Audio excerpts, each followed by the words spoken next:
bentuk rupanya, ragam rambutnya.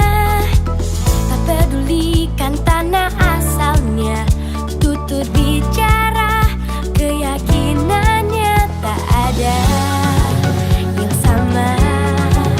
Itulah yang membuat kita kaya. Harus selalu ingat, oh, oh, oh, oh, aku adalah Indonesia, beraneka ragamnya, warna-warni irama, oh indahnya aku adalah Indonesia. Assalamualaikum warahmatullahi wabarakatuh. Waalaikumsalam warahmatullahi wabarakatuh. Salam Om Swastiastu, Namo Buddhaya, salam kebajikan, dan salam sejahtera bagi kita semua. Selamat datang dan selamat pagi kami ucapkan kepada yang terhormat Kepala SD Plus IGM Palembang. Dalam hal ini diwakili oleh Wakil Kurikulum yaitu Ibu Marini SPDI. Kami ucapkan selamat datang kepada yang kami hormati pengawas internal SD Plus IGM, Ibu Dr. Anda Rosana Magdalena MM. Yang kami hormati jajaran struktural yaitu Ibu Reni Marini SSI sebagai Wakil Kesiswaan, Bapak Nurholis SPDI sebagai Wakil Humas, dan Ibu Sukowati SPD sebagai Wakil Sarana dan Prasarana. Yang kami hormati dan banggakan tentunya kepada dua orang guru hebat, calon guru penggerak Angkatan 7 Kota Palembang yang sudah hadir di hadapan kita, yang akan menyampaikan aksi nyata modul 1.4 Budaya Positif, yaitu Ibu Mevi Laranti SPD dan Ibu Eka Rusmala Sari SPDI MM. Selamat datang kepada Ibu Mevi dan Ibu Eka. Serta tak lupa juga yang kami hormati dan banggakan kepada seluruh rekan hebat SD Plus IGM Palembang. Selamat datang semua dalam acara pengimbasan modul 1.4 Budaya Positif di sekolah kita dengan tema dengan penerapan budaya positif di sekolah kita, ciptakan proses pembelajaran yang aman dan nyaman, oleh calon guru penggerak Angkatan 7 Ibu Mevi Laranti SPD dan Ibu Eka Rusmala Sari SPDI MM di SD Plus IGM Palembang pada hari ini Rabu 14 Desember 2022. Memulai acara akan kami bacakan susunan acara pada hari ini, yang akan diawali dengan pembukaan, kemudian dilanjutkan dengan sambutan-sambutan berlangsung dengan lancar dan juga bermanfaat bagi kita semua yang hadir. Marilah kita bersama-sama memulai acara ini dengan membaca basmalah. Bismillahirrahmanirrahim. Maaf ya, Wakil Kurikulum SD Plus IGM Palembang akan memberikan sambutan pada hari ini. Kepada Ibu Marini kami persilakan. Assalamualaikum warahmatullahi wabarakatuh. Waalaikumsalam warahmatullahi wabarakatuh. Salam sejahtera bagi kita semua. Yang saya hormati Ibu Dr. Anda Rosana Magdalena MM selaku pengawas internal kampus Burdian. Yang saya hormati Wakil Kepala Sekolah Bagian Humas, Wakil Kepala Sekolah Bagian Sapra, yang kami sayangi calon guru penggerak. Dalam ruangan ini sudah ada 3 orang, yang akan selesai Miss Marda, yang sedang berproses Miss Mevi dan Miss Eka, dan semua rekan guru yang paling saya sayangi semuanya. Bersyukur pada hari ini karena kesehatan kita dapat berkumpul atas berkat rahmat Allah, bersalawat kepada Rasulullah SAW yang dapat memberikan rahmat, dapat memberikan syafaatnya nanti. Bersyukur juga kita berada di lembaga SD plus IGM dalam naungan Yayasan Indo Global Mandiri. Saya mewakili kepala sekolah yang seyogianya hadir pada hari ini, namun mendapatkan undangan dari Dinas Kota Palembang, ingin menyampaikan pesan beliau bahwa kepada Miss Mevi dan Miss Eka serta Miss Marda yang telah menjalani proses calon guru penggerak, sekolah berharap besar di tangan kalianlah agent of change menggerakkan transformasi pendidikan di SD kita ini. Diharapkan dapat menjadi pemimpin pembelajar, menjadi inovator pendidik yang dapat menerapkan hal-hal positif dan menularkannya kepada semua pendidik di SD plus IGM. Dan kepada semua rekan-rekan juga saya sampaikan pesan beliau agar kita dapat melanjutkan perjuangan calon guru penggerak selanjutnya. Mungkin itu saja yang dapat saya sampaikan. Saya ucapkan terima kasih kepada Miss Mevi dan Miss Eka yang telah mengimbaskan materi CGP-nya. Saya ucapkan juga bersyukur kepada Tuhan yang Maha Kuasa, karena pada pagi hari ini kita masih diberi kesempatan untuk bertemu, dan kemudian ini adalah momen yang penting yang kita lihat pada saat ini adalah mengenai aksi nyata ya dari program pemerintah, di mana CGP calon guru penggerak itu yang sudah terpilih berarti itu melalui seleksi ya. Jadi kalau CGP itu melalui seleksi, kami sebagai pengawas internal berharap dari awal juga sudah seperti itu, harapannya besar sekali. Seluruhnya guru kita nanti akan mendapat kesempatan menjadi CGP. CGP ini yang baru berproses adalah Miss Mevi bersama Miss Eka. Dalam hal ini saya mohonkan kepada tim struktural, terutama kepada seluruh guru yang berada di SD Plus IGM ini, apabila ada teman yang mengikuti program CGP, kita juga mesti punya semangat untuk menjadi pengikut peserta CGP berikutnya. Yang kedua, seluruh CGP itu diharuskan oleh program pemerintah untuk membuat aksi nyatanya. Nyatanya bagaimana? Aksi nyatanya ini satu saat sekarang ini adalah Miss Mevi bersama dengan Miss Eka akan mengimbaskan budaya positif. Apa yang mereka terima itu yang diimbaskan saat sekarang ini. Tolong adik-adikku, teman-teman guru sekalian, apa yang diimbaskan itu terima dengan segala keikhlasan, kemudian terapkan dengan segala semangat.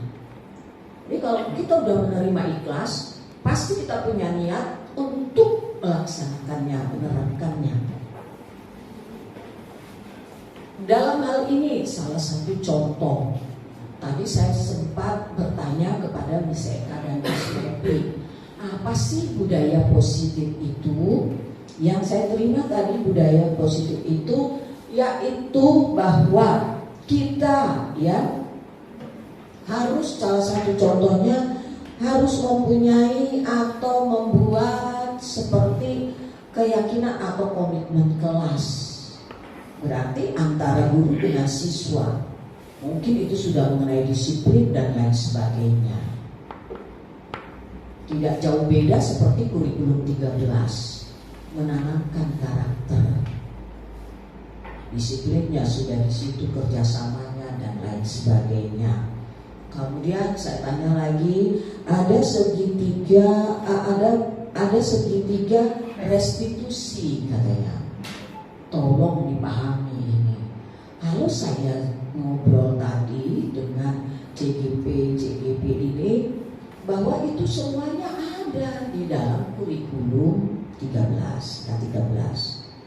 Cuma sekarang ditata lebih baik. Ya.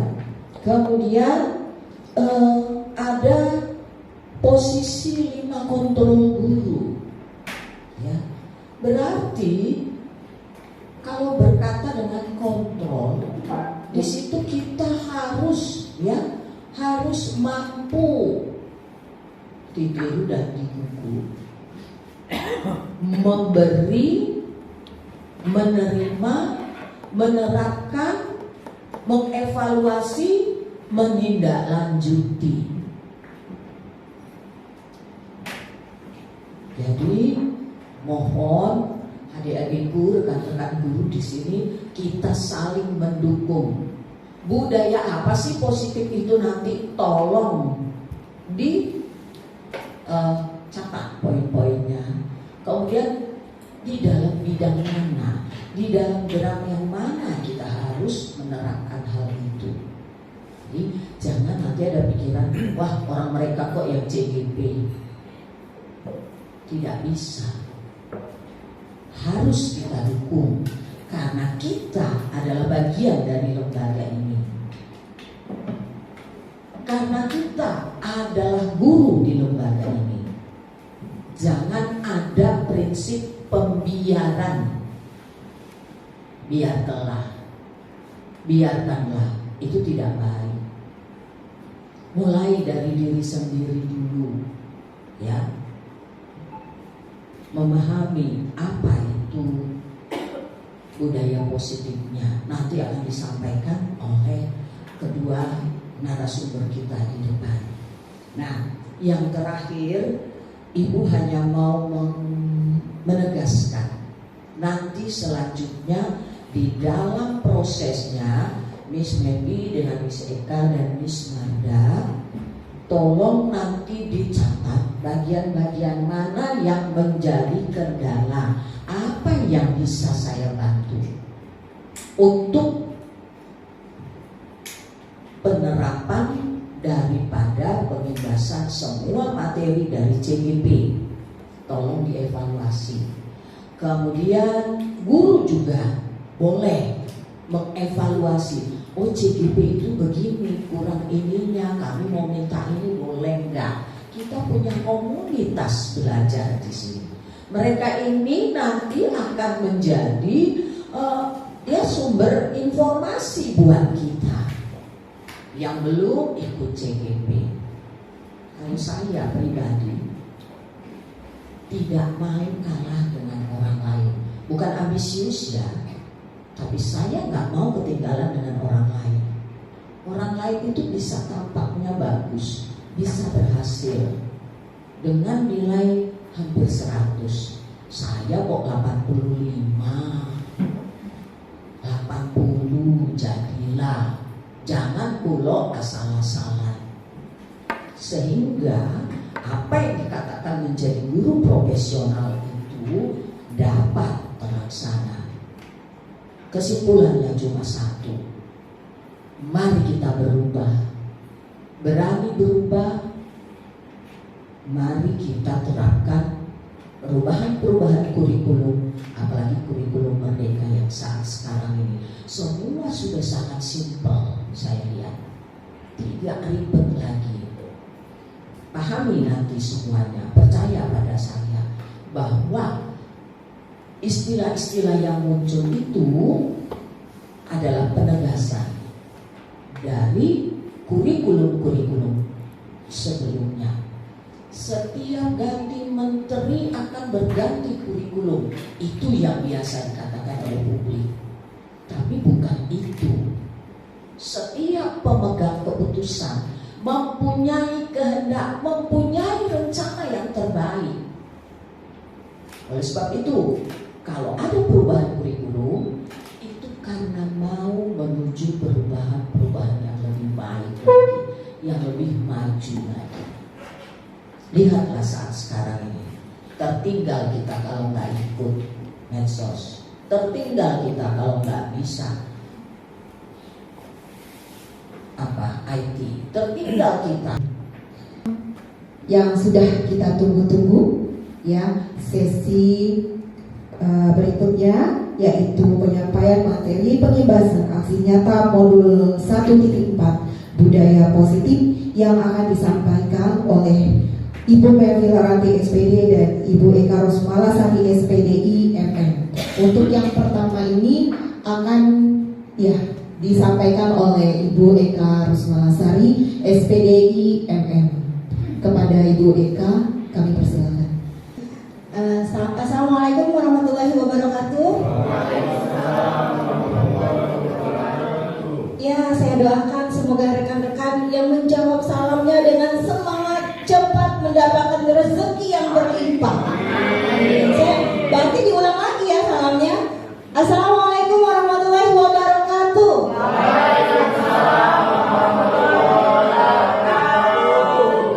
Insya Allah semuanya mendapatkan rezeki yang berlimpah ya. Oke, rekan-rekan semuanya jangan tegang, biasa saja. Termasuk kami berdua juga ya. Baik, sebelum memulai ada sebuah pantun.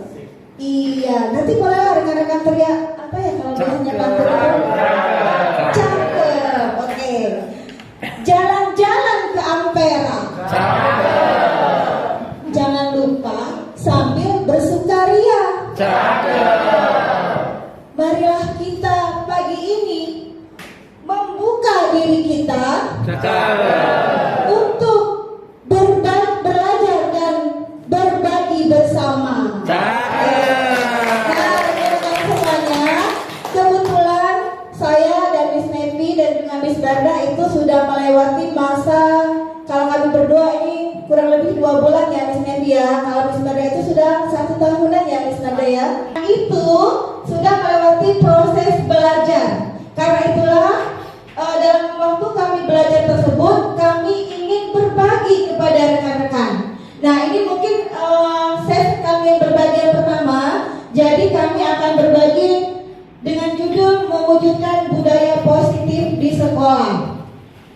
Oke, next. Manusia, keempat kebutuhan dasar, 5 posisi kontrol guru, dan yang keenam segitiga restitusi. Mungkin ada bahasa yang udah biasa kita dengar, tapi mungkin ada yang terlupa. Oke, next. Nah, sekarang kita masuk kepada yang pertama, perubahan paradigma. Untuk itu saya mohon bantuan 4 orang. Boleh ya, saya panggil sendiri ya. Miss Weni, Wilanda, mohon bantuannya untuk ke depan. Kemudian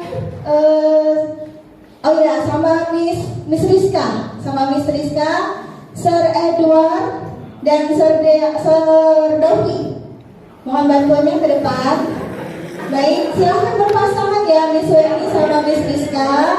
Kemudian Sir Dovi sama Sir Edward. Sekarang Miss Weni dan Sir Edward itu adalah si A. Kita anggapkan mereka adalah si A. Lalu Rizka dan Miss Rizka dan Sir Edward ini adalah si B namanya. Ya. Nah, sekarang si A silahkan genggam tangannya. Genggam si A, Dovi sama Miss Weni ya. Dua-dua tangannya digenggam. Jadi si A ini dia punya sesuatu ya di dalam genggaman itu yang sangat berharga. Barang ini sangat penting sekali dalam menunjang kehidupan dia. Ya. Nah, terus ada si B. Kan kalau kita manusia sosial itu gak hidup sendiri kan. Nah, jadi ada si B. Si B ini bertugas membuka genggaman tangan si A. Bagaimana caranya? Berpikirlah si B bagaimana caranya. Boleh dengan paksaan, boleh dengan intimidasi, boleh dengan bujukan, boleh dengan rayuan, boleh dengan iming-iming uang. Nah, kalau ada uang ya, gitu ya.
tidak dipaksa Miss, tapi disuruh biar sehat, tangan ini kasih sanitizer, karena dia belum cuci tangan.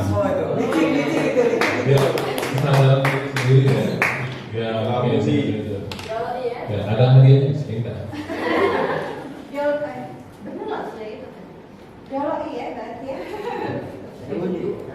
Dibujuk dengan rayuan. Oh, berhasil kan ternyata ya. Yang penting berhasil ya, Sir Edward ya. Iya, benar. Bujukan yang saya positif ya, masih ambil dulu. Nah, sekarang yang kedua, Miss Rizka dan Miss Weni. Gak apa-apa ya saya kesini. Nah, berhasil nggak Miss Rizka? Tidak. Tidak. Sudah dengan semua cara? Sudah. Boleh diberitahu dengan cara apa saja? Oke. Nah, sekarang Miss Weni. Silakan. Miss Weni, kenapa nggak mau membuka tangan? Alasannya kenapa tidak mau membuka genggaman tangan? Karena sesuai dengan pendirian. Wah, kasih aplaus dong. Jadi sesuai dengan pendirian ya, mempunyai sesuatu yang berharga ya. Oke, sudah dengan semua bujukan? Ya. Sudah dengan semua cara? Iya, sudah semua cara. Keras kepala gue. Dipaksa, dibujuk, masih gak bisa ya. Oke semuanya, terima kasih ya kepada rekan-rekan yang sudah bersedia untuk bermain debat. Silakan kepada Miss Weni, Miss Rizka, Sir Edward dan Sir Dova namanya. Silakan next. Jadi yang pertama, ilusi guru dapat mengontrol murid. Jadi si B itu kita ibaratkan seperti seorang guru, ya. Dia bagaimana caranya harus membuka tangan si murid. Si murid ini adalah si A. Dengan semua macam cara, ada yang dengan bujukan, ada yang dengan paksaan, ada yang dengan hukuman, ada yang dengan rayuan, bahkan mungkin juga dengan iming-iming.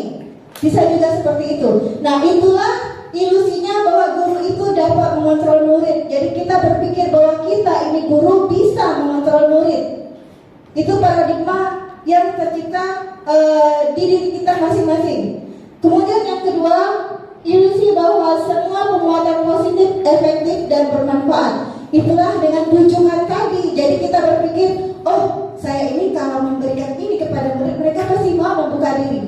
Iya betul, bagi murid yang termakan bujukan. Tapi bagaimana dengan murid yang tidak termakan bujukan? Itulah seperti kejadian Miss Weni dan Miss Rizka tadi. Karena si murid punya pendirian sendiri, ya. Tapi kan dia takut guru ini loh dilawan bahaya, nilai nggak naik kelas. Nah tetap aja ya. Nah itulah yang menjadi menjadi tantangan kita sebagai guru. Memang bujukan itu efektif memang, tapi dalam jangka waktu yang pendek. Tapi dalam jangka waktu yang panjang itu malah bisa berbahaya. Karena dia melaksanakannya dengan terpaksa, tidak dari diri dia gitu kan. Kemudian yang ketiga, ilusi bahwa kritik membuat orang merasa bersalah dapat menguatkan karakter. Mungkin si murid menurut, tapi dalam jangka waktu yang panjang itu sangat tidak efektif sekali. Dan yang terakhir, ilusi bahwa orang dewasa memiliki hak untuk memaksa. Nah itulah kita sebagai guru, kita berpikir bahwa kita adalah orang dewasa. Kita berhak memaksa murid kita, karena murid kita itu adalah anak-anak, apalagi kita adalah guru SD. Jadi pokoknya anak-anak itu harus nurut saya, kan mereka murid saya. Saya ini orang dewasa, mereka itu anak-anak. Padahal anak-anak sesuai dengan pemikiran Ki Hajar Dewantara, sekarang yang sedang digalakkan itu adalah sesuai dengan kodrat zaman dan kodrat alamnya. Anak-anak itu punya dunianya juga, punya keunikannya sendiri. Kalau anak-anak yang bisa dipaksa dengan bujukan, oke, bisa masuk dianya. Istilahnya apa ya kalau Miss Risa sama Miss Vera, ihab, ya dia harus dengan misalnya dengan mendengar musik, dengan menonton ya, mana audiovisual. Itulah anak-anak kita zaman sekarang ya. Nah, dari permainan tadi kita harus merubah paradigma kita. Kita itu ingin menjadi guru yang seperti apa? Apakah kita ingin menciptakan diri kita itu sebagai guru yang selalu dengan dengan paksaan, dengan hukuman. Oke, anak nurut, tapi bertahun-tahun berikutnya anaknya nggak akan ingat lagi sama kita. Atau kita ingin menjadi guru itu yang diingat terus sepanjang masa. Yang seperti itulah yang nanti akan dibahas sama Miss Baby tentang 5 posisi kontrol guru. Oke, next. Disiplin positif dan motivasi. Jadi ada sebuah pernyataan dari Ki Hajar Dewantara, bunyinya, di mana ada kemerdekaan, disitulah harus ada disiplin yang kuat. Sungguh pun disiplin itu bersifat self-disiplin, yaitu kita sendiri yang mewajibkan kita dengan sekeras-kerasnya. Tidak sendiri, bukan karena paksaan. Nah, itulah yang menjadi tantangan seorang guru. Oke, selanjutnya. Seseorang yang memiliki disiplin diri berarti mereka bisa bertanggung jawab terhadap apa yang dilakukannya. Karena mereka mendasarkan tindakan mereka pada nilai-nilai kebajikan universal. Sebagai pendidik, tujuan kita adalah menciptakan anak-anak yang memiliki disiplin diri sehingga mereka bisa berperilaku dengan mengacu pada nilai-nilai kebajikan universal dan memiliki motivasi intrinsik bukan ekstrinsik. Jadi kalau nilai-nilai kebajikan universal itu kalau di kurikulum Merdeka itu sudah dirangkum ya di dalam penguatan profil Pancasila. Jadi ada 6: beriman, bertakwa kepada Tuhan Yang Maha Esa dan berakhlak mulia, bernalar kritis, mandiri, kreatif dan berkebinekaan. Satu lagi. Nah, nanti itu akan ada turunannya lagi. Jadi anak akan mandiri, anak akan toleransi, anak akan belajar menghargai, gitu kan? Oke, lanjut. Motivasi manusia itu, jadi manusia itu sebenarnya punya motivasi sendiri walaupun dia anak-anak. Pertama, menghindari ketidaknyamanan atau hukuman. Kedua, mendapat imbalan atau penghargaan dari orang lain. Tiga, menjadi orang yang mereka inginkan dan menghargai diri sendiri dan nilai yang mereka percaya. Kalau yang pertama itu dia kalau dipercaya sesuatu mempertahankan diri. Gak ada orang yang mau dihukum, betul gak? Nah, jadi memang sudah menjadi motivasi mereka bagaimana menghindari ketidaknyamanan terhadap hukuman itu. Ada anak yang cuek-cuek, kenapa dihukum? Gak tahu itu. Gak tahu ya, apakah itu masuk, apa gak belajar, pokoknya saya jangan sampai dihukum. Nah, itu kan sudah menjadi motivasi mereka sendiri sebenarnya. Itu yang harus kita hindari, karena itu bukan apa keyakinan. Lanjut. Nah, kebutuhan dasar manusia. Manusia itu sendiri sebenarnya punya kebutuhan yang ingin mereka capai, ya. Pasti mereka inginkan, dan bagaimana caranya mereka mendapatkan mencapai dari kebutuhan dasarnya itu, yaitu ada 5: kasih sayang, bertahan hidup, kesenangan, kebebasan, dan penguasaan. Ada yang dia mempunyai kebutuhan dasarnya, dia butuh kasih sayang. Dia akan melaksanakan bagaimana caranya biar dia bisa mendapatkan kebutuhannya tersebut. Misalnya, kalau anak kecil itu kan, pokoknya dia ya mungkin meluk-meluk, mepet-mepet gitu ya, karena dia membutuhkan kasih sayang. Lalu juga ada yang bertahan hidup, dia berkelahi berdua, dia nggak mau barangnya diambil, digocoknya. Nah, jangan bagaimana? Jadi itu sebenarnya sudah menjadi kebutuhan dia karena dia memang mau bertahan hidup. Tinggal kita menganulirnya, kita memposisikan diri kita ini sebagai guru. Bagaimana cara kita mengambil tindakan biar siswa tersebut dapat memenuhi kebutuhan dasar manusia dengan tanpa menilaikan nilai-nilai kebajikan universalnya tersebut. Nah, berkaitan dengan kebutuhan manusia untuk memenuhi kebajikan nilai universalnya itu akan dilanjutkan dengan Miss Mevi. Ya, terima kasih Miss Eka. Untuk semakin mengetahui atau semakin kita tahu prakteknya dalam kehidupan sehari-hari atau dalam proses pembelajaran. Nah, ini akan ada video tentang kebutuhan dasar manusia.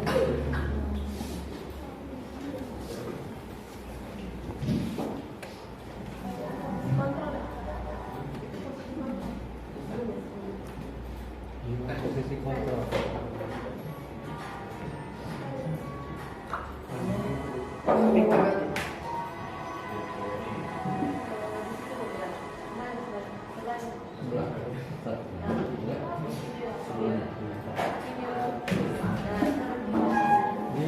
gitu lah rasanya.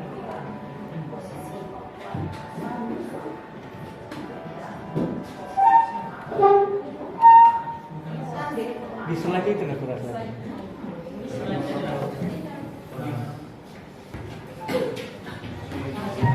Nah, ini silahkan ditonton dulu, kita pahami bersama. Kebutuhan dasar yang mendasari perilaku murid. Pada video kali ini, kita akan membahas tentang 5 kebutuhan dasar manusia.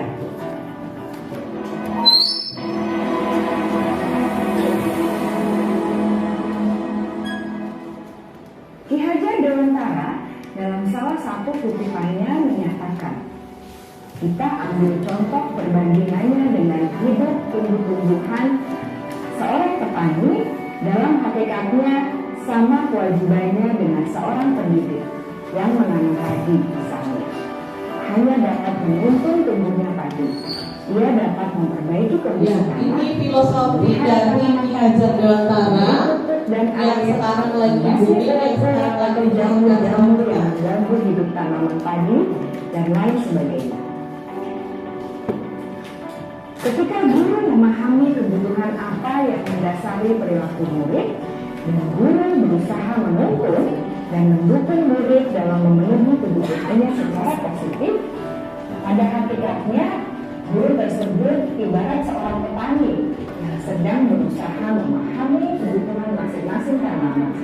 Dan ia berusaha memenuhi kebutuhan tanaman tersebut agar dapat tumbuh dengan subur dan maksimal. Dr. William Glasser, seorang psikiater dari Amerika Serikat, menyatakan bahwa seluruh tindakan manusia memiliki tujuan tertentu, yaitu memenuhi kebutuhan dasarnya.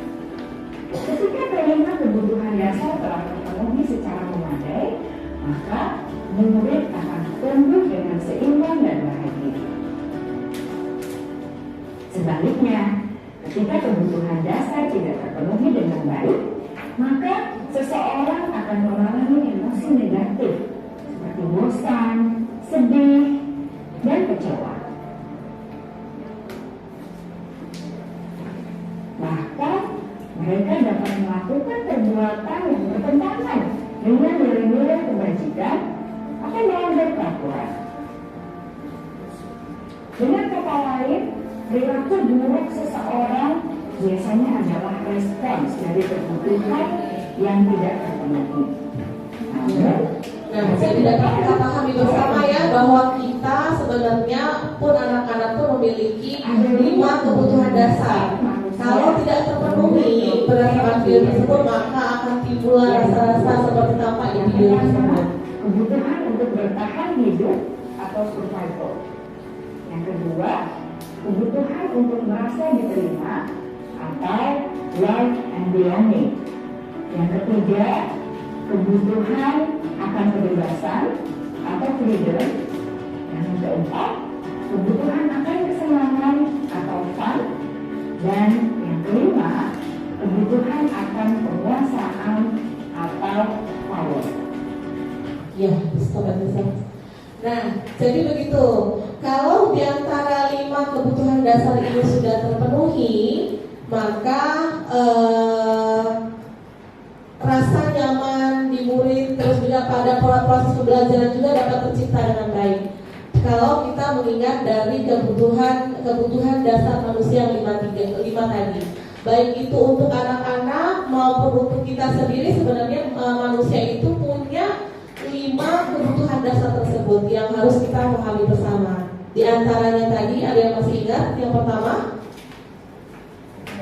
5 kebutuhan dasar, kasih sayang. Oke, yang kedua, kebutuhan dasar, bertahan hidup. Terus yang ketiga, kekuasaan. Yang keempat, kebebasan. Yang kelima, kesenangan. Nah, jadi memang kita kadang-kadang harus memahami pada saat kita pengen kebebasan, kita pengen kesenangan. Begitu pun dengan anak-anak. Artinya kita harus memahami, mentoleransi setiap orang lain maupun begitu juga dengan murid. 5 kebutuhan dasar. Bukan berarti kita itu harus tidak penuh aturan, harus sesuai dengan on the track. Tapi memang ada fitrah dari diri manusia itu yang sudah diciptakan Tuhan, 5 kebutuhan dasar tadi. Nah, begitu juga kita memahami siswa. Misalkan memahami anak murid yang tiba-tiba dicap sebagai anak nakal, dicap sebagai tidak memenuhi aturan, tidak mematuhi aturan. Sebenarnya dia pun ada kebutuhan dasarnya tadi. Nah, itu yang harus kita pahami sebagai guru agar kita bisa men-treatment murid, mencari solusi terhadap permasalahan yang dia hadapi. Oke, berikutnya posisi 5 kontrol ya. Nah, sekarang bagaimana guru untuk menyikapi problem-problem murid? Apalagi kita di sini sebagian dari rata-rata guru kelas. Kalau tidak guru kelas, guru mata pelajaran. Dan alhamdulillah di SD Plus IGM ini ada BK. Artinya sudah sinergi yang baik sekali untuk menciptakan budaya positif di SD Plus IGM. Karena semua elemen di SD Plus IGM ini ada semua, baik guru kelas, guru mata pelajaran, dan guru BK. Tinggal kita mensinergikan fungsi dan peran kita masing-masing agar budaya positif itu bisa tercipta di lingkungan SD Plus IGM. Nah, bagaimana kita menciptakannya? Ada 5 posisi kontrol yang biasanya, ini bahasanya saja, posisi 5 kontrol yang biasa kita lakukan terhadap siswa kita. Videonya bisa ditampilkan, Sob.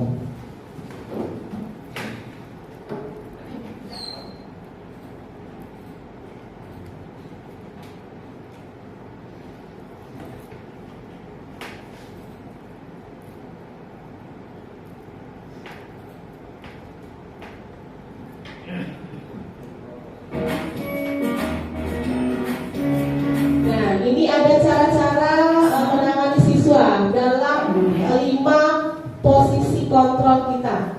Restitusi, salah satu program yang dikembangkan adalah 5 posisi kontrol. 5 posisi kontrol dalam restitusi adalah proses perjalanan seorang pendidik agar dapat mengenali dirinya.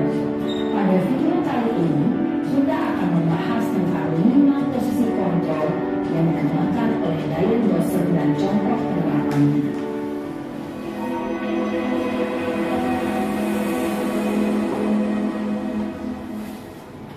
5 posisi kontrol itu adalah 1. Posisi menghukum. 2. Posisi membuat merasa bersalah. 3. Posisi teman. 4. Posisi memantau atau monitor. Dan 5. Posisi manajer. Untuk lebih memahami kelima posisi tersebut, mari kita saksikan kasus Naren yang terlambat hadir 20 menit di sekolah dan melihat bagaimana kelima posisi kontrol dalam menghadapi masalah tersebut. Ya, posisi pertama posisi penghukum. Ini sering yang kita lakukan, termasuk diri saya sendiri mungkin ya.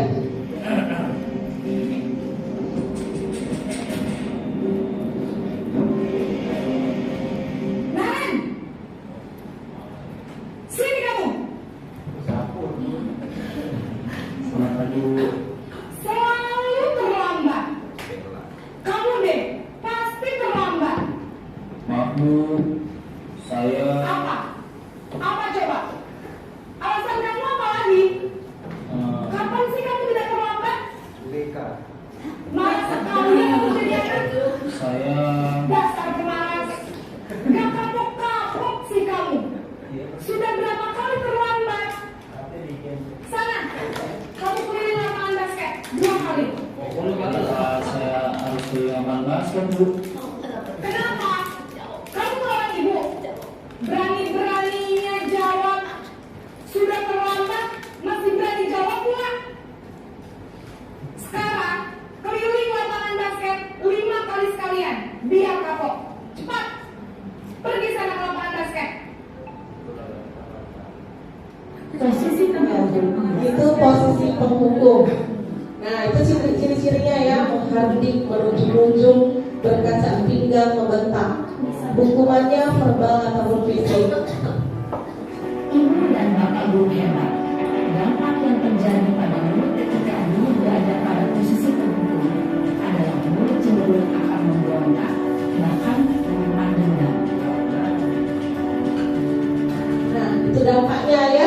tidak kita sadari mungkin, dan mungkin pun saya sering melakukannya. Nah, ini yang kedua, posisi pembuat merasa bersalah.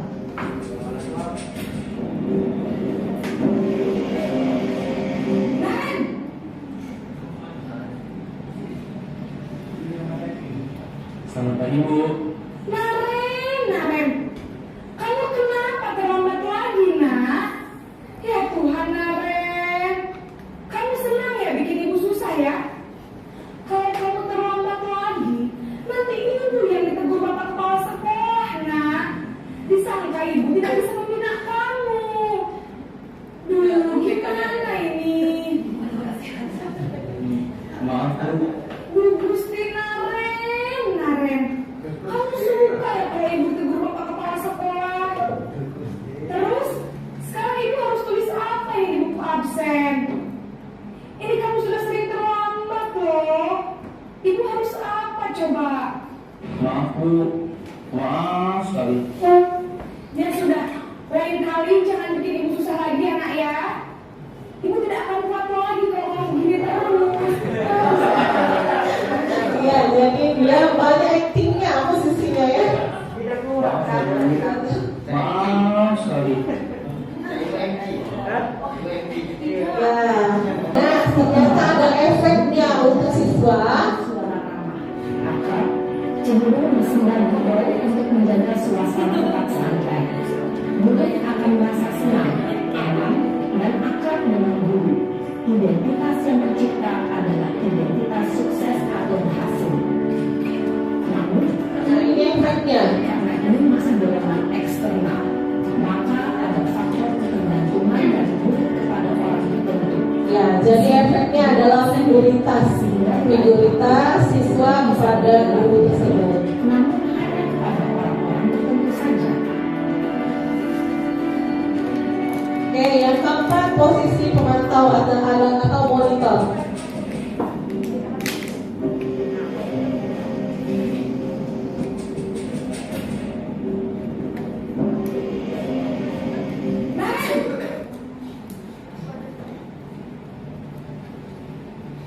Selamat pagi, Bu.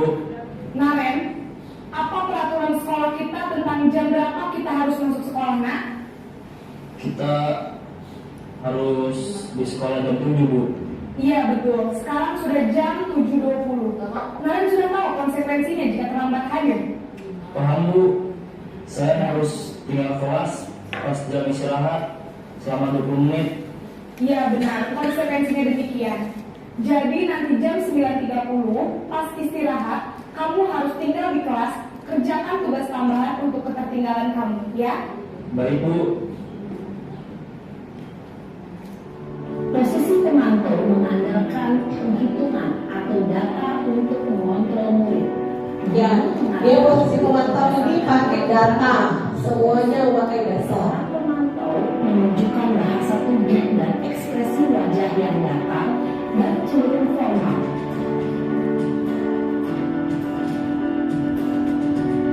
Nah, yang terakhir ini adalah posisi manajer.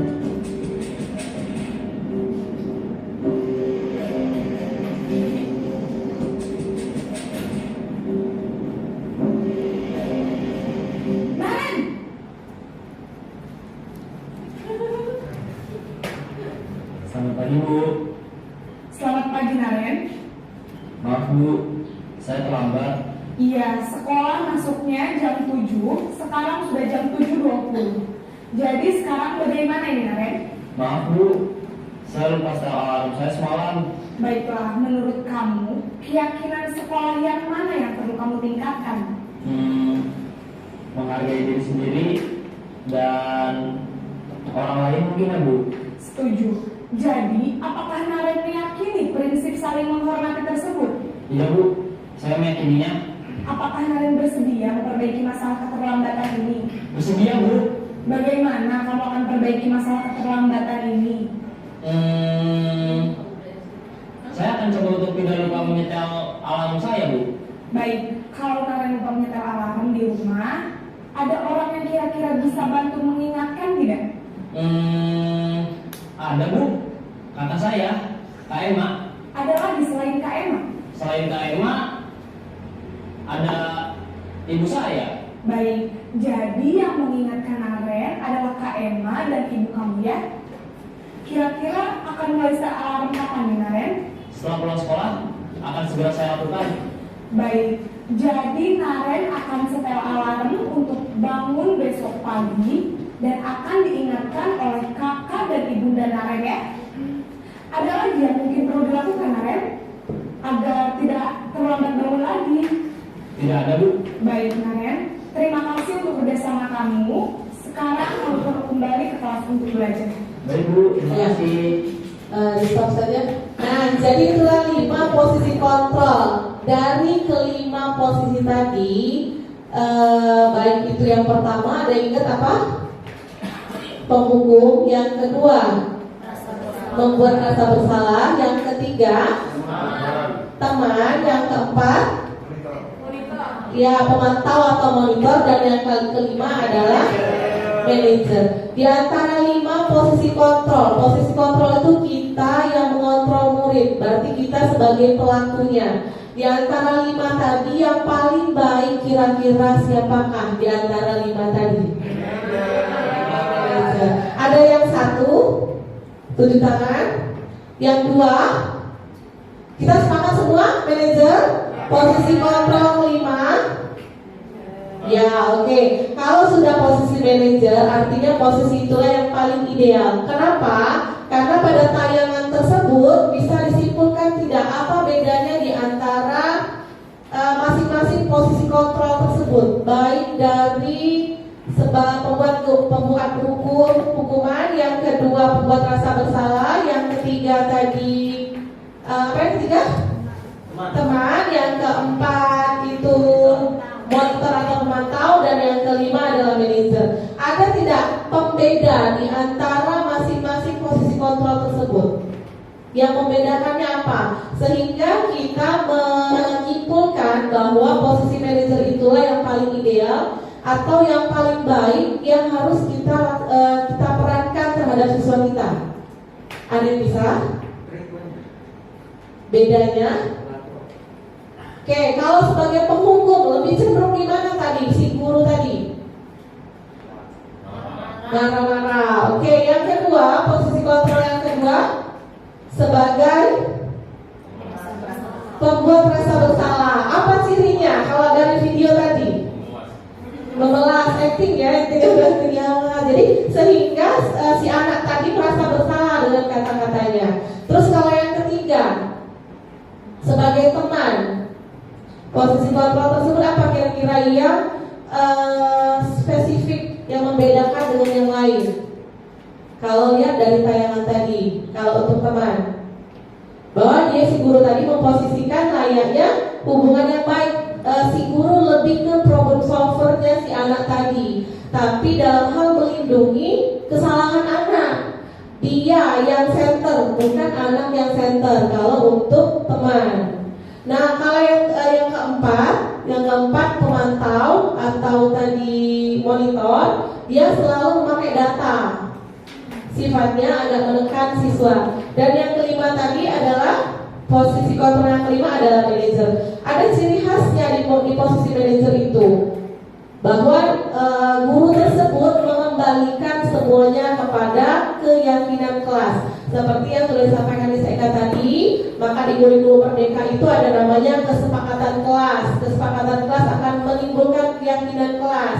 Nah, di keyakinan itulah yang semua dikembalikan kepada rule-nya atau kepada peraturan yang telah dibuat bersama. Dan si guru tadi nampak ya, tidak ada intervensi kepada siswa atau kamu harus gini ya, kamu harus gini. Tidak ada, tapi dari keinginan intrinsik atau keinginan dari dalam siswa tersebut, tapi digiring oleh guru. Nah, keterampilan seperti itulah yang akan kita pelajari dan akan kita terapkan bersama ke depannya terhadap penanganan kasus-kasus di sekolah kita. Mudah-mudahan dengan ilmu yang kami dapat ini dan kami imbaskan juga kepada semua guru-guru di SMP 3M dapat diterapkan posisi kontrol yang kelima, yaitu posisi sebagai manajer.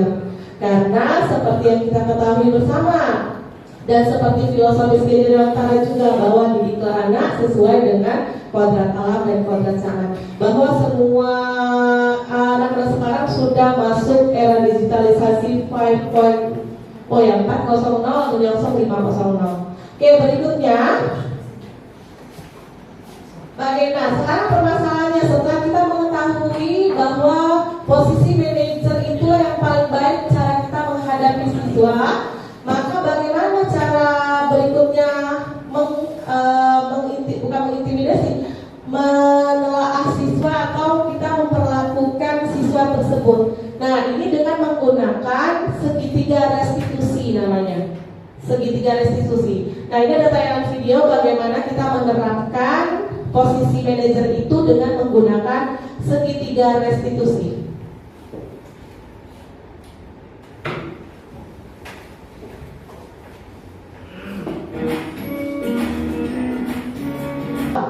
Sekarang copot sepatumu dan silakan belajar tanpa sepatu seharian. Sehingga Sabrina pun dengan berat hati mencopot sepatunya dan memberikannya kepada Pak Lukman. Seharian dia tidak berani berkeliling sekolah karena malu dan lebih banyak berdiam diri di dalam kelas. Oke, nah ini kasus yang biasanya kita temui di lingkungan sekolah kita, di lingkungan pembelajaran kita, di area pendidik kita. Nah, berikutnya pertanyaannya, dalam kasus di atas, sikap posisi apakah yang diambil oleh Pak Lukman? Kalau dari literasi kasus tersebut, kita bisa menyimpulkan ya, kira-kira posisi apakah yang diambil oleh Pak Lukman dari 5 posisi kontrol? Sebagai apa? Penghukum. Oke. Berikutnya, bila Pak Lukman mengambil posisi seorang manajer, apa yang akan dikatakan pertanyaan-pertanyaan seperti apakah yang akan diajukan ke Sabrina? Nah, kalau kita sudah sepakat bahwa di antara 5 posisi kontrol tersebut, yang paling baik adalah posisi manajer. Kalau seandainya Pak Lukman tadi memposisikan sebagai manajer, kira-kira pertanyaan yang harus dia sampaikan seperti kasus tadi atau tidak? Iya atau tidak? Tidak ya?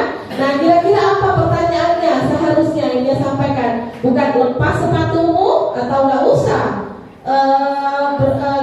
belajar dalam kelas. Kalau nggak bisa ada sepatu itu di hari ini, gitu kira-kira ya. Nah, harusnya apa kira-kira pertanyaannya kalau seandainya kita menempatkan diri sebagai manajer? Ada yang bisa? Roni? Menanyakan aturan. Menanyakan? Aturan menggunakan sepatu apa? Iya, kira-kira kalau misalkan Roni di posisi itu sebagai Pak Lukman terhadap anak dirinya, kayak mana pertanyaannya? Kamu tahu nggak aturan sekolah kita? Oke, good ya. Beri tepuk tangan untuk Roni. Nah, jadi begitu ya, dengan intonasi yang baik dan menanyakan bagaimana peraturan di sekolah kita. Oke, berikutnya, bagaimana Anda menyikapi langkah yang diambil Pak Lukman mengenai kasus tersebut? Bagaimana Anda menyikapi langkahnya? Harusnya gimana sih Pak Lukman itu? Bersikap seperti itu atau tidak? Tentu tidak ya. Nah, nilai kebajikan apa yang ingin dituju oleh peraturan harus luar biasa. Sebenarnya ada nilai kebajikan yang dituju dari kasus tersebut, tetapi tinggal kita memaknainya. Sebenarnya ada yang dituju apa kira-kira kebajikan yang dituju dari kasus tersebut? Nilai kebaikannya disiplin, tapi terkadang cara kita yang salah. Nah, mulai dari sekarang membuka paradigma kita semua bahwa di antara 5 posisi kontrol tersebut, mulai sekarang kita sama-sama memulai dari diri kita sendiri dan akan berimpak juga kepada lingkungan kita dan kepada anak didik kita bahwa kita harus memposisikan sebagai manajer. Oke, sepakat? Sepakat, ya. Nah, ini beberapa budaya positif yang telah dilakukan sebagai bentuk tanggung jawab kami CGP di SD plus 3R. Jadi ini ada beberapa contoh yang sudah kami lakukan, yaitu membuat kesepakatan kelas. Dan saya yakin juga dari kelas 1 sampai kelas 6 sudah membuat semua. Jadi bukan hanya ditempel saja di dinding-dinding kelas, tapi itu akan ada gunanya ketika kita menempatkan diri kita sebagai manajer tadi. Maka harus diingatkan kembali ke anak-anak itu. Nah, terus budaya positif lainnya, yaitu adalah kejujuran dan integritas, inovasi dan keberlanjutan. Itu salah satu yang sudah kami lakukan di SD Plus IGM. Dan mudah-mudahan juga teman-teman semua, rekan-rekan semua dapat bersama, bersinergi bersama, membuka paradigma baru akan pola pembelajaran yang sedang terkini. Nah, itu ada quotes. Mari kita belajar bersama untuk menerapkan konsep ini, dimulai dari diri kita sendiri, sehingga berdampak pada anak didik kita, rekan sejawat kita, komunitas sekolah kita, bahkan bangsa dan negara, sehingga budaya positif dapat tercipta di lingkungan kita. Oke, terima kasih untuk pertemuannya hari ini. Wassalamualaikum warahmatullahi wabarakatuh.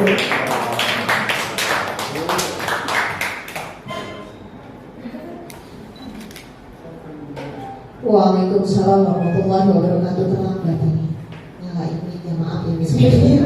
Oke, itulah tadi sumber luar biasa. Kasih aplaus lagi dong buat kedua narasumber ya yang pada materi penjelasan pada hari ini. Yang sudah sangat luar biasa ya, Miss Mevi dan Miss Eka sudah menginspirasi kami semua yang ada di sini mengenai budaya positif di sekolah. Baik, selanjutnya kita akan memasuki sesi berikutnya, yaitu sesi tanya jawab. Kepada rekan-rekan tentunya sudah ada banyak mungkin ya pertanyaan-pertanyaan, karena ini bentuknya aplikatif sekali. Ya, Miss Mevi dan Miss Eka sering kita temui keseharian kita, karena kita adalah pendidik. Di setiap pembelajaran itu, kegiatan belajar mengajar, pasti kita temui kasus-kasus ya yang berkaitan dengan disiplin positif yang sudah disampaikan ya. Itu ada kaitannya semua, dari disiplin positif yang berkaitan dengan kesepakatan kelas atau keyakinan kelas, yang dari kesepakatan kelas akan menjadi keyakinan kelas. Sebuah kesepakatan bersama itu akan diyakini bersama. Dengan keyakinan kelas itu semakin kokoh, maka akan menjadi budaya. Nah, tentunya tidak semudah itu, pasti akan ada kasus-kasus ya yang terjadi. Mungkin rekan-rekan semua di sini sudah mulai ingat nih, oh aku punya kasus nih seperti itu ya, bagaimana nih menyelesaikan, dikaitkan dengan segitiga restitusi ya, keyakinan kelas yang kita buat bersama dengan murid kita, seperti itu. Kita buka untuk pertama sesi tanya jawab ini 3 pertanyaan. Kepada rekan-rekan kami persilakan.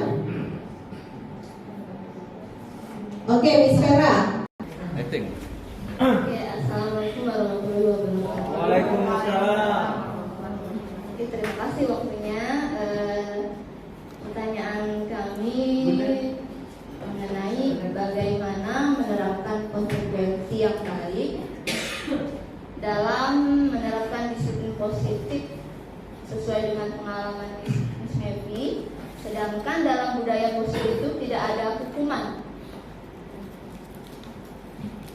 Kemudian dalam sambungannya dengan segitiga restitusi ya, restitusi itu pengalaman Miss Mevi sendiri bisa nggak dibagi ke kita yang memposisikan sebagai manajer tersebut? Ada nggak cerita gitu Miss Mevi? Terima kasih, itu saja. Assalamualaikum warahmatullahi wabarakatuh. Bismillahirrahmanirrahim. Assalamualaikum warahmatullahi wabarakatuh. Waalaikumsalam warahmatullahi wabarakatuh. Saya cuma mau minta tanggapan kepada Miss Mevi dan Miss Eka. Untuk di kelas itu peraturannya di kelas 3D khususnya, itu ketika ada siswa yang terlambat itu saya toleransi keterlambatan itu hanya 5 menit. Di atas 5 menit itu saya hukum suruh berdiri di depan untuk menghafalkan perkalian. Nah, itu dan hafalan itu saya sesuaikan dengan kemampuan anak tersebut. Misalkan kemampuan menghafalnya agak lemah, perkalian yang rendah, tinggi, maka tinggi pula perkaliannya. Nah, seperti itu kira-kira. Jadi gimana tanggapannya menurut Miss Mevi? Assalamualaikum warahmatullahi wabarakatuh. Waalaikumsalam warahmatullahi wabarakatuh. Pertanyaan singkat saja, Miss Mevi. Jadi ada posisi manajer sebagai guru. Pertanyaan saya, apakah untuk kelas bawah bisa diterapkan untuk posisi manajer? Karena mengingat tingkat kognitif siswa di kelas bawah itu tidak setinggi kelas atas. Kalau seandainya ini posisi manajer itu tidak bisa diterapkan, lalu posisi apa yang alternatif apa yang kita pilih untuk diterapkan untuk kelas bawah? Itu saja, Miss. Ada anak yang sering terlambat ya, Seroni ya. Namun diberikan hukuman dengan menghafal perkalian, namun disesuaikan dengan kemampuan anak tersebut. Jadi saya tangkap langsung pertanyaan Seroni itu gini, Miss Mary, benar gak sih? Gitu. Apakah saya itu melaksanakan hal yang salah, ataukah memang sudah sesuai seperti itu?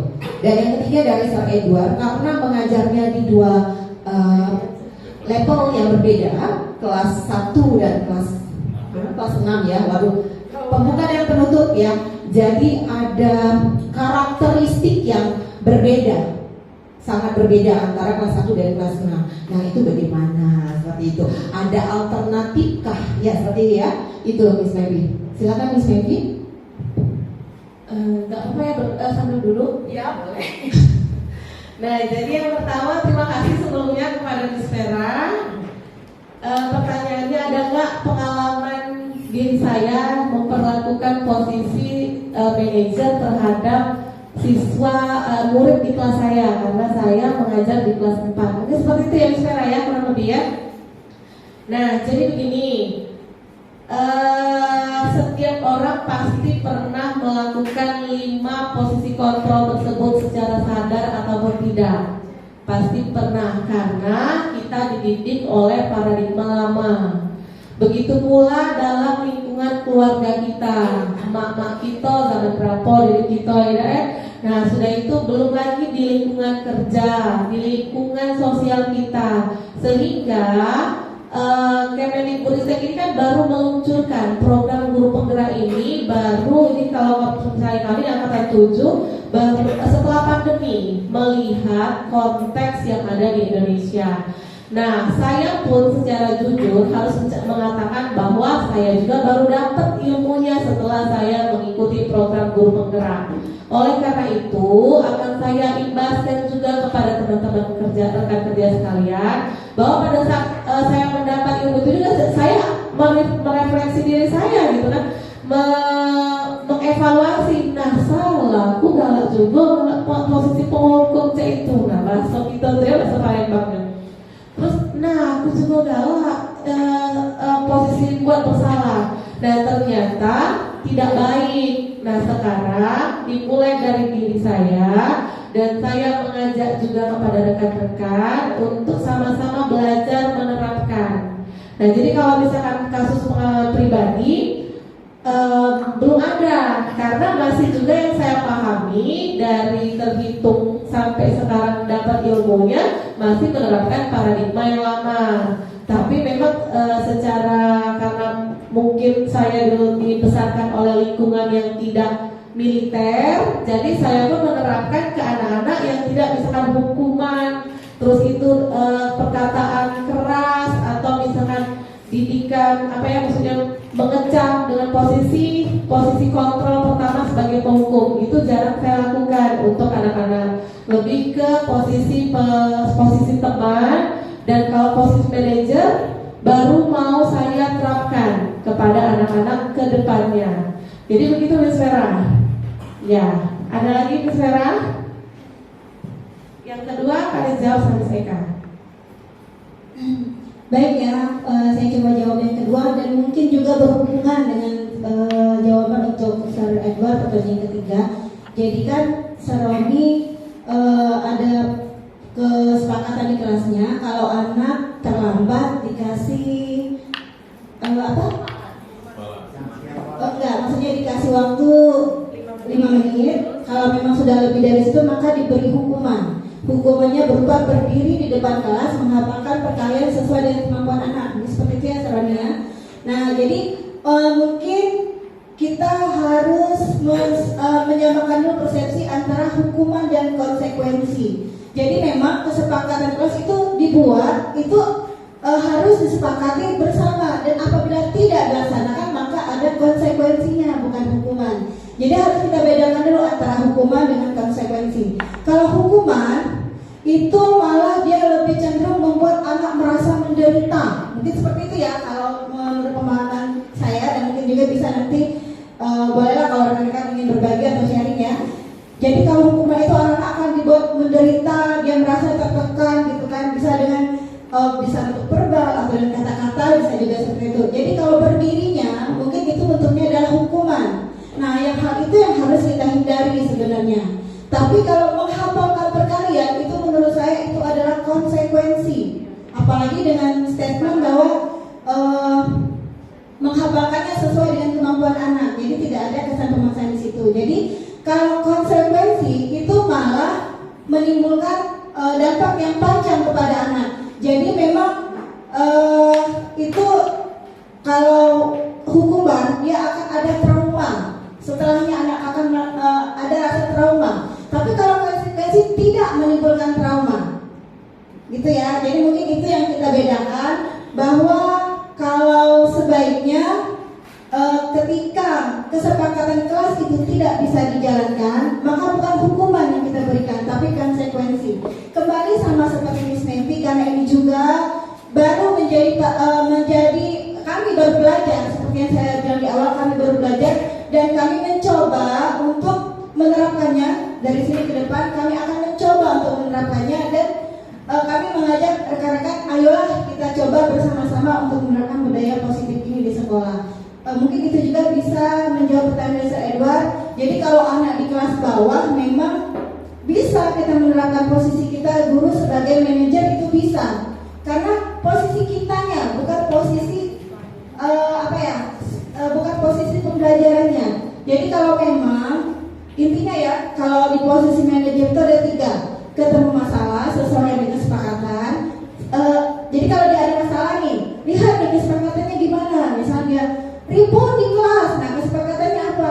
Nggak boleh ribut di kelas. Jadi konsekuensinya apa? Kita selesaikan bersama.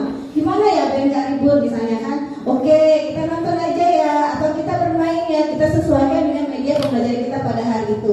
Jadi kalau posisi manajer malah lebih bisa diterapkan untuk anak SD, karena di situ akan ada ada nego antara guru dengan siswa. Jadi kan kita ini nggak tahu ya apa kesulitan siswa. Mungkin dia nggak bisa belajar, nggak bisa diam hari ini karena di rumah dia rusing misalnya kan, pagi-pagi emaknya marah-marah. Nah, kita nggak akan tahu seperti itu kalau tidak ada komunikasi dulu dengan siswanya. Jadi kita komunikasikan, baru kita cari pemecahannya bersama-sama. Itu kesannya kalau sebagai manajer. Jadi Sir Edward dan juga rekan-rekan yang lain, posisi manajer bisa diterapkan untuk anak yang di kelas bawah. Ya, mungkin itu saja Miss Mevi. Ya, mungkin ada berbagi sharing juga Miss Marda, karena Miss Marda ini kan sudah CGP-nya sudah hampir selesai dan sudah 1 tahunan, artinya mungkin bisa nggak Miss Marda berbagi terkait dari ketiga pertanyaan dari rekan-rekan kita. Ya, oke. Miss Mevi, terima kasih. Miss Eka, terima kasih atas jawabannya tadi yang diberikan, yang dijawab oleh Miss Mevi dan Miss Vera atas pertanyaan dari Miss Vera, Sir Roni dan Sir Edward. Baik, saya di sini berbagi ya, izin ya, Miss Marini, Miss Mevi, Miss Eka dan rekan-rekan semua. Untuk kita mulai dari saya tertarik dari Sir Roni dulu, pertanyaan Sir Roni. Jadi Sir Roni tadi antara penegasan nih, benar nggak sih yang aku lakuin gitu, antara hukuman atau konsekuensi sih yang aku lakuin.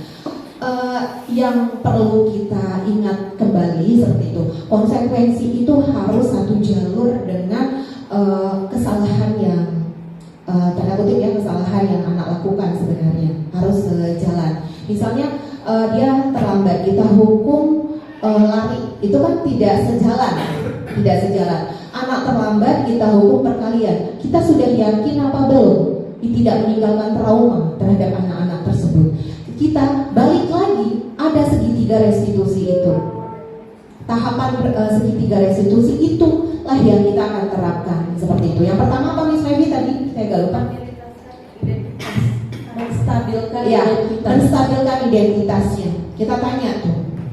Kita tanyanya seperti yang di contoh video ya, dengan bahasa bukan menyudutkan, bukan mengejudge atau apapun, tapi kita bahasa pun jangan kenapa kamu terlambat, bukan itu, tapi apa nak yang membuat kamu terlambat hari ini, seperti itu.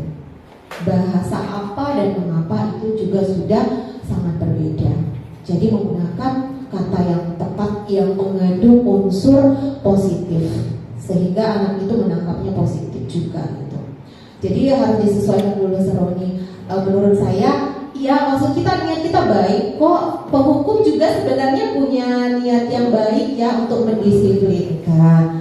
Namun harus sejalan dengan alurnya. Kita tanya kalau misalnya dia terlambat, oh gitu. Jadi sesuai gak sih dengan keyakinan? Seperti kata Miss Mevi dan Miss Eka, nyaman dan aman. Karena tugas pendidik itu hanya melejitkan, mengembangkan potensi yang sudah ada, melejitkan dan mengembangkan potensi yang sudah ada, potensi dasar. Karena kita dulu gini pemikiran kita bahwa anak-anak itu adalah kertas kosong, tapi enggak. Anak-anak itu bukan kertas kosong, tapi sudah memiliki guratan-guratan halus. Tugas kita lah mempertegas guratan-guratan itu sehingga menjadi nyata. Itulah tugas kita. Seperti itu. Kayaknya sudah mencangkup semua ya. Oke, ada boleh lagi ya Miss Mevi, Miss Eka, atau cukup sekarang semua seperti ini. Jadi ini adalah hal yang baru ya, kita sama-sama belajar. Setiap pengalaman itu proses. Belajar itu adalah proses, bukan hanya anak didik yang belajar, kita juga belajar. Dan belajar itu merupakan suatu proses. Seperti kata Ki Hajar Dewantara, kembali lagi kita kembali ke pemikiran Ki Hajar Dewantara seperti tanaman. Tanaman itu dari bibit dulu, tumbuh, kemudian baru dia akan terus membesar. Itu pun kalau tidak ada faktor X. Kalau ada faktor X itu yang akan kita selesaikan juga bagaimana caranya. Setelah dia berkembang baru kita bisa menerima hasilnya. Begitu juga kita proses belajar kita. Gak apa-apa, kok ini kayak ada yang salah nih, kita coba lagi. Di mana nih sisi salah gitu Miss Mevi? Seperti yang saya lakukan gitu. Ada juga anak saya yang terlambat, saya coba dengan segitiga restitusi, Seroni. Tapi kayaknya belum berdampak, PR lagi, gitu. PR lagi. Ada yang kurang nih di antara 3 tahapan ini. Apa? Itu akhirnya seperti penelitian juga Miss Mevi buat kita. Ya, nantinya pengalamannya baik dan kami bertiga sangat mengharapkan kita sama-sama rekan-rekan semua di sini ya, nanti mungkin materinya akan di-share oleh Miss Mevi dan Miss Eka gitu. Kita sama-sama saling berbagi. Nanti kalau misalnya ada pengalaman, karena secara teori itu mudah. Namun setelah kita berada aplikatif dalam studi kasus di lapangan, itu akan lebih berdampak, lebih terasa dan lebih kerasa banget bermakna ya, lebih bermakna untuk siswa maupun untuk diri kita sebagai pendidik. Seperti itu. Ya mungkin nanti kedepannya bisa kita adakan misalnya ini kayak ngopi ya di antara kita mengambil posisi sebagai penghukum untuk kasus anak ini yang khusus ya, yang istimewa bahasanya, yang istimewa. Ya mungkin nanti berikutnya akan dimasukkan dalam program sekolah kayaknya misalnya ya. Iya. Gimana? Mungkin rekan-rekan juga menyambut baik karena ini studi kasus ya, aplikatif sekali dengan kondisi kelas masing-masing. Terima kasih. Cukup ya, Serdean? Iya cukup. Kan mau nanya tadi. Sudah cukup ya? Iya cukup. Insya Allah, Besti. Baik, itulah tadi ya sesi tanya jawab yang sudah kita lakukan bersama. Masya Allah, ya senang sekali tanggapan positif dari rekan-rekan semua terhadap apa yang sudah disampaikan, diimbaskan oleh rekan hebat kita, 2 rekan hebat kita, calon guru penggerak angkatan 7 Kota Palembang, yaitu Miss Mevi dan Miss Eka. Terima kasih sekali lagi, Masya Allah, ini menginspirasi sekali untuk kami semua. Nah, kita lanjutkan untuk sesi berikutnya, yaitu sesi penutup yang akan ditutup dengan doa. Kepada Sir Andi kami persilakan. Silakan Ustaz Andi, pimpin doanya. Ya, saya Andi. Baiklah, Bapak Ibu Guru yang kami muliakan, siapa kita mengangkat kedua belah tangan kita, karena kita bermunajat kepada Allah Subhanahu wa taala, agar kiranya dapat diijabah oleh Allah Subhanahu wa taala. A'udzubillahi minasyaitonir rajim. Bismillahirrahmanirrahim. Alhamdulillahirabbil alamin. Hamdan yuafi ni'amahu wa mazidah. Ya Rabbana lakal hamdu kama yanbaghi li jalali wajhikal karim wa 'azimi sultanik. Allahumma shalli wa sallim ala sayyidina Muhammadin tibbil qulubi wa dawaiha wa nur al-absari wa diya'iha wa 'afidil abadan wa shifaiha wa ala alihi wa sahbihi wa sallim. Allahumma jama'ana hadza jama'an marhuma wa taqabbal minna tafarraqan ma'suma. Allahumma inna nas'aluka al-huda wat tuqa wal afa wal ghina. Allahumma ya Allah ya Tuhan kami, dengan segala keyakinan dan kekhusyukan hati kami mengharapkan kepada-Mu ya Allah agar Engkau jadikan pertemuan kami ini pertemuan yang Engkau rahmati. Dan jadikanlah pula perpisahan kami nantinya perpisahan yang Engkau berkahi. Alhamdulillahirrahmanirrahim. Terima kasih ya. Baik rekan-rekan semua, dengan berakhirnya pembacaan doa tadi berakhir juga acara pada hari ini. Terima kasih segala perhatiannya. Mohon maaf apabila ada kesalahan. Saya Marda Haryani undur diri. Terima kasih. Sampai jumpa di